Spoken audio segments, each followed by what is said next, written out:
part 2 of episode number 337, Bad Obsession, or I go with Fan Obsession. That's my brilliant. I appreciate, because I think they're stupid. The sound bites that I play, or the title of the segments, the Guns N' Roses, eyes, them. I'm making up a word. So I put out there on Twitter at the AFT podcast, just in general, people, if you want to have on the podcast, rock stars, movie stars, whoever, authors. And sometimes I've done this in the past. I want the Guns N' Roses fan to be on the show. That's why it's Fan Obsession with Ava Lawless today. How are you? I don't want to wait too long before I say hello. I'm good. I'm great. How are you? I'm doing good. So as I put out that tweet, I was mentioning you were, people are adding, Sebastian Bach or Nikki Sixx, people that you would think of, obviously, like, who do you want to hear on a Guns N' Roses podcast? We'll go over that list another time. But then you added yourself and you put exclamation marks. I'm like, okay, who's this? I'm always paying attention to listeners, whether it's just asking a question, whether it's the co-host, social media, that's just how it works. And I click on, your profile on Twitter at Lawless Ava, right? I don't want to make sure I remember it. If you know this podcast, other than Guns N' Roses, I like wrestling. I've had a few wrestlers on. I always forget to mention, so I don't want to forget this time. Maybe you don't know him because he calls himself Small Town Famous. He's out of Ohio. He's Tom McLean, diehard Tom McLean. He has his finishing move is the shanananani. That's so good. Right. So how can I not talk to him? And we spoke. He had him on the episode, on the podcast a while ago. He's friends with Shooter Jennings, so fans have great stories. So I see you, and I'm like, okay, I'm into wrestling. I've had Charlotte Flair on, Drew McIntyre, but then you got me with your late and great Owen Hart T-shirt that I saw a picture. Yes. And as you can see, I'm wearing my Bret the Hitman Hart T-shirt. Yeah, you've got great taste, clearly. Thank you. So you're from Canada? Yeah, I actually currently live in Calgary, Alberta, home of the Hearts. So born and raised in Ottawa, but moved out here about 10 years ago.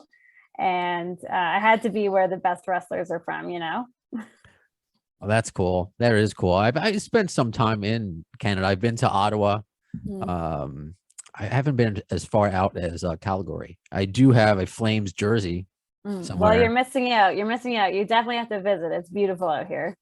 I've heard that about Western Canada. Absolutely. So I'm not sure where to start. Do I go into how does Canadian girl get into Guns N' Roses or get into wrestling? What came first, I guess, the chicken or the egg?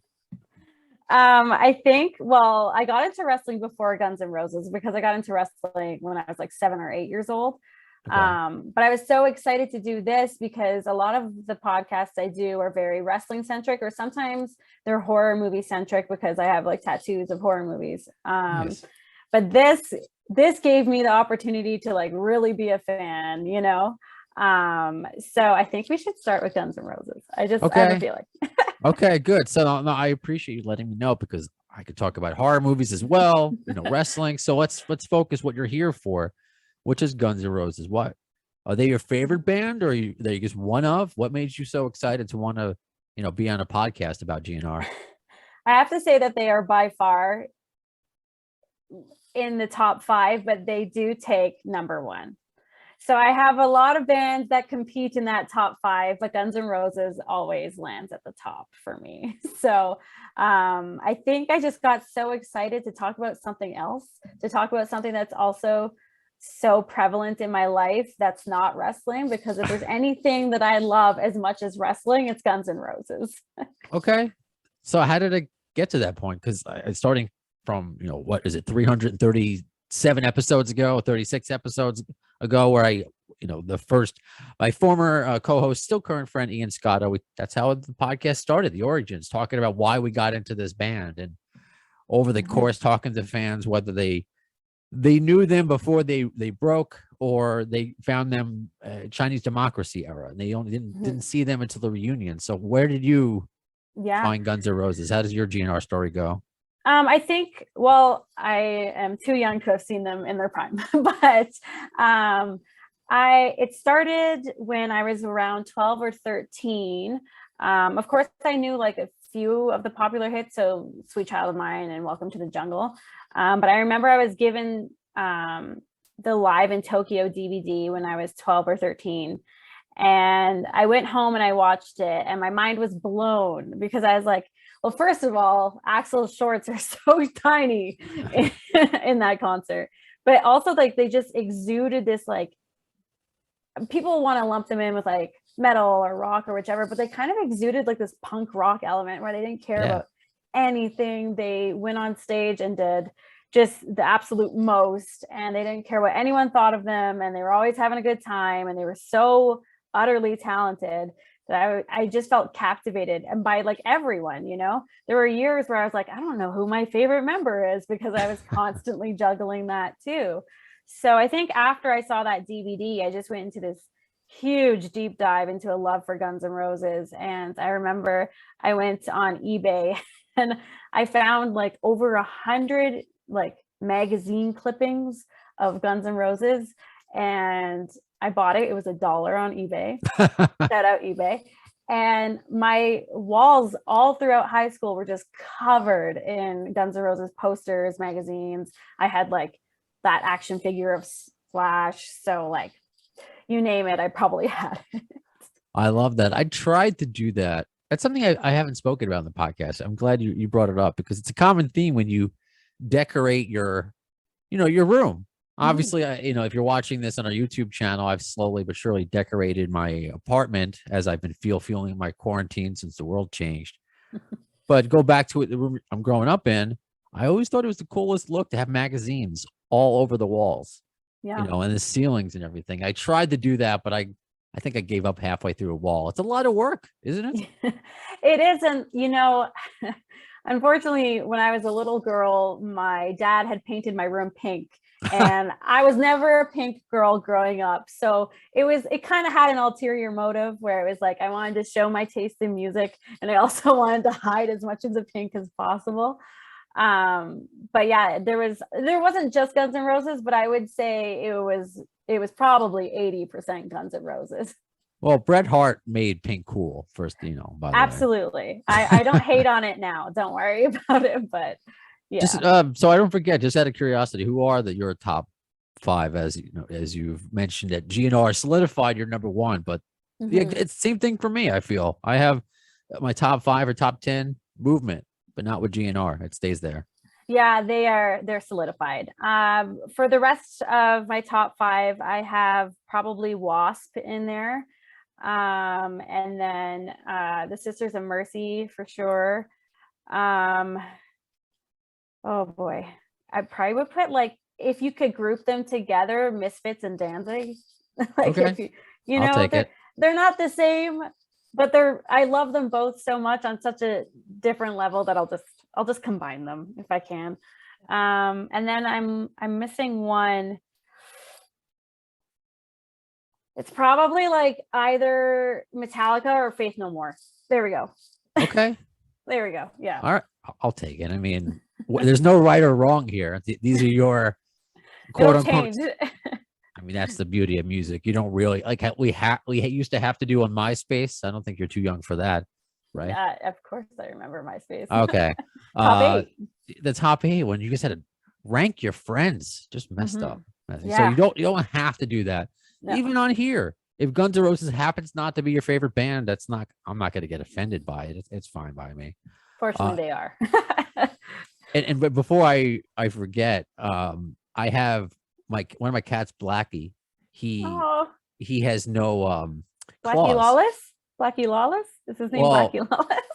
I refer to him sometimes. I'm the only one who laughs. Is Blackie Clawless because he has no claws. Right? It's pretty good. It's actually really good. Yeah. It's I can't take credit for the Blackie name. That's because he's an older cat, but I'm just like Blackie Clawless. How's that? I might steal that from you. You could do that. The other one, I met him also when he was older. GB. I call him CBGB. So I got to rock and roll these things up. Yeah. Yeah. And FYI to my listeners, I fed them before I started this podcast, so they should not be interrupting me. So mine might. Fair enough. So I've said that like when GN'R really came into my consciousness, because you know, we talked about that, I think the last episode when I did like the Metallica episode, and of course you mentioned Metallica is one of your favorites. That big tour with Guns N' Roses in 1992. I was too young. And Faith No More. And yeah, of course, and Faith No More, and there was a lot of Soundgarden. I mean, I mean, one of those tours I wish I took. I was too young. I'm sorry, my parents didn't meet earlier. They just had me when they had me, and it is what it is. Now I'm thinking about my parents. Now I'm all sidetracked. That's gross. But with Metallica, see now I completely what we talk about. I completely lost my train of thought. You're talking about the mega tour and not being able to see it for your. Oh yeah, just being okay. Now we go. Now here we go. So I being too young to see it, and I couldn't see Guns N' Roses, in my consciousness, my life until 2002. I was too young when they were on tour. Then they broke up when I started going to concerts. So that was my first opportunity to see GNR with Buckethead. And I loved it. I've gone on and on about Buckethead and Chinese Democracy. So I guess when was the first opportunity you got to see them? So I'm like you, obviously couldn't see it in 92. But I did see, I know everyone refers to it as Axl and Friends. So I did see that concert twice, kind of probably around the same time as you, maybe a little bit later. I can't fully pinpoint it. And they were great shows. Like I had no problem. And I was definitely that kid in the crowd that knew the songs that they shouldn't have known because they had leaked online, but I had such a good time. And then I remember, laying in my bed, looking up at all these posters and all these articles and being like, if I could just go back and see them in their prime, if I ever had a time machine, that's what I would do. And so when they got together for Not in This Lifetime and they went to Edmonton, I went up there for that. That's about a 3-hour drive from Calgary. And I still can't believe it to this day. Like I made sure I got the barricade and I was there the whole night. And that, I swear to God, was the happiest day of my life. Like I'm not even embellishing it. Well, that's great. So I guess this kind of couples with a question I was going to ask, like, who did you go with? But that's coupled with, I've spoken about how the majority of my friends they'll like Guns N' Roses, but they're not like me. They were making fun of me when Chinese Democracy wasn't out, that it'll never come out. Axl Rose is Howard Hughes. He's hiding. So it was almost a joke to have Guns N' Roses be your favorite band. So how are your friends and who did you go with to see them in Edmonton? Well, when it was Axl and Friends, I did have another friend who was just as into Guns N' Roses as I was, but he ended up like, I can't remember the full situation, but he ended up like forgetting his keys or forgetting his ticket inside the house and then locking his keys in his house. So then he like broke a window, but then like the window cut up his wrist and then he had to go to the hospital and then it was like this big thing. So I ended up going alone. Oh. And then for the reunion, nobody loved them as much as I did. So I went alone and I don't regret it. It was still so great. And I made so many friends with the people who were like beside me at the barricade. I understand that it's probably hard to find someone maybe in my age group that loves them just as much as I do. That's right, in my vicinity, but. Well, that's why I asked, because it's interesting. That's where we all meet here in a way. Mm-hmm. We have to find each other. It is interesting. So and I did this a lot when they were touring last year, was have fans come on and give reviews after a show. So you said it was you're going to say it's awesome, it's great, but what specifically about it? That's what I want to know. What made that? I want to give you like a review of Edmonton. If you can give me a review. I took so many videos that night, but I honestly think it was the energy. Like I remember watching Axl didn't take a sip of water for the entire like 3 hours or whatever it was. It was madness. I'm gonna take one right now. I can't do that. And it just seemed like they were really enjoying it and they were really having fun and it sounded so clear. It almost like it's like I couldn't see them in their prime, but what I got was literally the next best thing. And it was such a huge moment for me that I started like Googling where's the closest next one I could go to. Like if I could, I would follow them everywhere just to see that show live over and over again. Do they have a history? And forgive me for not knowing, in Edmonton or that area, because when they'll go back to places like Chicago or St. Louis, New York, they have history. Is there a history in that area? We know about Montreal, but I know that's not it's not Montreal. Is there? Yeah, I don't think so, but that could just be because I didn't actually grow up here, so I don't fully know. But enough. Yeah, I mean, I'll take them anytime they want to come back. Is that where? Did you see them when the Oilers play? Is that the same venue? No, I saw them in an outdoor stadium. Okay. Yeah, I don't think the Oilers play there. That's how I relate anything, is where just a sports team plays. So it's like the Edmonton Oilers. Okay, that's what I know. That's what I can relate to. That's fair. What was the first album you bought? I mentioned, I think it's usually Appetite. It was Appetite. Okay, it's not always Appetite. It's not always. No, and Appetite's not my favorite. So okay. I mean, that's really hard to say actually, because I think Appetite from start to finish is a perfect album. The way, like even the song listings and how they're arranged, I think everything is exactly where it should be. But I'm partial to Use Your Illusion Part 2. Okay. So I don't know why. Maybe let's figure that out. Why Part 2? I say Part 1 just because I have a love affair with November Rain. That's just what really drew me into the band. So why Part 2? Is it Estranged? Is it? I was gonna say I have a love affair with Estranged. Okay. Yeah, okay. It is probably my favorite song of all time. Yeah. So when's that tattoo coming? Funny you say that. I actually have an idea for it, but it's just not done. Okay. All right. You'll have to update us then. Okay.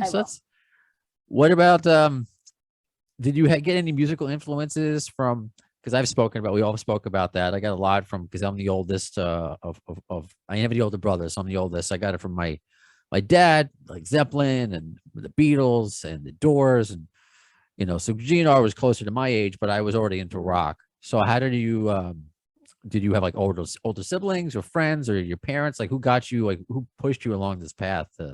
Yeah, I do have older siblings, but they both aren't really into music at all. So how does that happen? They were no help. Okay. Okay. My mom wasn't, but my dad was. He was a musician growing up, not like paid musician, but like as a hobby. He had like a room in our house where he had instruments and he would play. And he was into the Beatles and like the Rolling Stones and whatnot. So I think a little bit came from him, but he didn't get too hard rock in there. I actually think I remember the first time I heard Metallica was my friends and I were pretending to be wrestlers, go figure. And one of the girls took Lita's entrance theme, and I was like, well, I need something like cool, and you just took the one I want. So we went like looking through her mom's cabinet for like CDs, and we ended up finding the Black album. And then I chose Sad But True for myself. And then after that, I just started listening to Metallica. Nice. And I'm thinking of that room I was talking about, one of the rooms I grew up in, when I had all those magazine covers, like you said, on the wall where I gave up. I also had a poster of Lita next to a poster of Velvet Revolver. So I haven't changed. I've been I'm the same person I've always been. I think that was my wall too. I had so many photos of her and Metallica and so. Did you ever think to incorporate any GN'R into your wrestling? We had on Cliff Compton a few episodes ago, who was Domino in WWE. Yeah. And I forget, it might have been Ring of Honor, where he did this Cliff Compton character where it was a takeoff of Charlie Don't Surf, the t-shirt that Axel wore about, Charles Manson. He did Cliffy Don't Surf. And he had the same bone leather jacket that Axel used to wear, the black leather jacket with the white ribs. So did it ever come across to, you have half orange hair. I don't know if you're going to have Axl right now. It's funny because some people ask me if I'm going to do my whole head, and sometimes I'm like, yeah, but that's a lot of upkeep. You'll have to be Ava Lawless then, right? You know, I've actually thought of it for like stage names, like how I could take like their names and rearrange it. But unfortunately, like Axl and like Rose have been used quite a bit, and like Slash is, well, I don't think I could make that work. But I have thought like McKagan I could probably do something with, but I ended up naming myself after the band Wasp. So the name is out the window, but certain like style elements, because let's be real, Guns N' Roses had some crazy good style. Yeah. I've thought about tapping into. So it's just a matter of like what will fit me, the character, and also fit like that I can pull from Guns N' Roses. Okay. All right. Very cool. And then it'll be obvious when you eventually get that estranged, I don't know, face tattoo. You're gonna get a dolphin on your face. That's it, isn't it? How did you know this whole time? So we know Use Your Illusion 2 is your favorite album, and Estranged is your favorite song. But do you have, just for fun, do you have a top 5, or those always changed? And it's like Guns N' Roses, like Estranged is always number 1, but your top 5 always moves around. Yeah, and it's interesting because it depends on which album you're listening to as well. So like probably for the last year, I've been listening to Chinese Democracy like crazy, and I've just been appreciating it more and more. Not that I had never appreciated it, because I've always liked it, but like for instance, the song "Sorry" on that album. Or is that weird? Did I just say that like a Canadian? Did you see my reaction, or is that something that happens often? I'm sorry. Sorry. Oh, I didn't even clue into that, but that's one of them. You make fun of my New York's dumb Long Island accents, but yeah, no, it was sorry. I'm sorry. Oh, that's great. So that like, anyways, I'm really bashful right now. No, that's but so I've been listening to a lot of Chinese Democracy, so I usually lean towards sorry. It's sorry. I don't want to make fun. Yeah. And there was a time like from that album, I love those songs, but top 5 all time, I would definitely say Estranged, Patience. I have a really big soft spot for So Fine. I just love Duff's voice and how Axl kind of sneaks in at the end there. I think it's just like his voice sounds very emotional. I don't know. It's really good. I only have two left. Rocket Queen.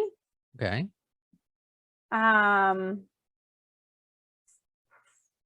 Ooh, I think right now it might be Coma. Or Dead Horse. Or Coma. I think all great choices. Thank you. those Dead Horse or Coma, yeah, could be used as a finishing move name, possibly. Oh, okay. All right. Or the Shackler's Revenge or something like that. Yes. Yeah. Okay. All right, so something to think about. Yeah, Estranged is always number 1, just the way Guns N' Roses is always number 1. I'm sure you have a lot of wrestling tees. You're wearing WCW right now, but do you have a lot of GN'R tees as well? I had a few, but then like I kind of outgrown them or whatever. And these are vintage, so nice. I like, they're always in pristine condition, but I've never been able to really like afford or pull the trigger on a vintage Guns N' Roses shirt. Trust me, I want to. But actually, when I went to Edmonton to see them, I wore this like joke Appetite for Destruction, where it was actually the Breakfast Club. So it was like, all the characters, but on the cross. I haven't seen that one. I've seen a lot. I haven't seen that one. Okay. Yeah, I thought it was like a really cute parody shirt. And actually during the concert, Axl pointed at it and he was like, nice shirt. And I was like, hey. That's awesome. You should have led the whole conversation with that. Well, that's all there is to it. There's nothing else. I wish I could say we're best friends now, but no, I just got a cool shirt. You had a moment. I did. Yeah. Oh, that's brilliant. I love that. Yeah. Do you have any? Because I was going to ask, like, if you're, and this is something else I would ask fans on their excursions to Guns N' Roses shows. Do you go to the merch store? Are you that kind of person as well? Not really, because I think the merch that I would want is probably the older stuff. That's just Oh, how I am. okay, Yeah. But some of I the get it. art is beautiful. Like, so for probably months on end, I was looking at eBay and online for the one that they did in Philadelphia, where it was like Rocky, but he was a skeleton and like, Yeah, that was a oh. good one. So I'm a huge Rocky fan too. So I was like, I need that in my life, but they only made so many of them, right? Yeah, they're So all limited edition. yeah, so I was like, damn, I chose the wrong concert to go to. I'm curious, as I think I remember what the Edmonton lithograph was, and I feel like it was really cool. I think it was hockey. I mean, how predictable. Yeah. Or was it the Mountie one? No, it was definitely hockey. Okay, no, you're right. Yeah. Edmonton, Alberta. No, we're both wrong. Well, this is from 2017. That one was like no, a that right. should be it. 2017. It's when like did I see them? I don't know. You tell me. The one I'm looking at is just looks like a green slime monster in a plane. That's it. Okay. All right, could have been hockey. So you're being stereotypical against your own people. Good job. That's true. do you have this is something else I always ask, and I love to see what people potentially have a favorite piece of memorabilia, and it could be anything. It's not going to be a t-shirt. Sometimes I ask that, but if it's a ticket stub, is it something you saved? I don't know. I don't know. Did Axel like lose a strand of hair and you've been keeping it on a doll or something like that? Okay, or not. I wonder if I did. I do have like this box of stuff that I keep from concerts. Okay. But I don't remember if I got something from Guns N' Roses because the stage was too far away. Even though I was at the barricade, it was high and I was so far away. So I'm not sure about that. I definitely keep my ticket stubs always. And I do know back when I saw Axel and Friends, they banned cameras so no one could take pictures. Yeah. And I remember at last second, the very last song, I took a picture of Axl Rose and it actually turned out so nice. So I've just had this photo of the first time I saw them or him. And like photos weren't allowed, but no one could ever take that from me. Sorry, Axl. Do you still have the photo? Yeah, I do. Yeah. Okay. I love that. And since you mentioned Danzig, he was like that too. The one time I saw him. Yeah. Every time I've seen him, he's been like that. So it's those they put him in like a sack, like a little small little like zip up sack, like you can't get your phone out until the end of the show. All right, Glenn. That's fine. Yeah. I don't know. Any other special, I guess, GN'R bonds you've had over the years? Anything like because again, you were so excited, and I want to make sure I'm not forgetting anything because this was so far throughout the conversation. I found out you and Axel had a, this magic moment between you. So I want to make sure I'm not missing anything. This is where I just make up a lie and say that I'm like really good friends with them. All right, sure. No, I'm joking. Well, I don't think I really have anything more. I think that Axel moment is probably the pinnacle for me. But of course I've been like, I'm pretty active on Twitter and I've been following Del James and he has so much wrestling stuff. And I'm like, wow, this is such a beautiful blend of my world. So it's really cool to see like how invested he is in a world that I'm a part of. That's been interesting. Big time. And I'm glad you mentioned that. He is big time. I mentioned I'm a wrestling fan. I'm nowhere near. I'm like the average fan. He is hardcore indie. Mm-hmm. I don't know. So he's very responsive on Twitter. Mm-hmm. Yeah. I bet he would follow you. I mean, I don't know if he'll follow me, but he has like replied to some of my stuff, which is cool. It's just really awesome to see him go to GCW shows and whatnot. And like, he knows that I exist and I'm a wrestler, and it's just, like I said, it's a nice blend of two worlds that I really, really love, which is Guns N' Roses and wrestling. So that's been really cool. I guess to see 6 degrees of separation.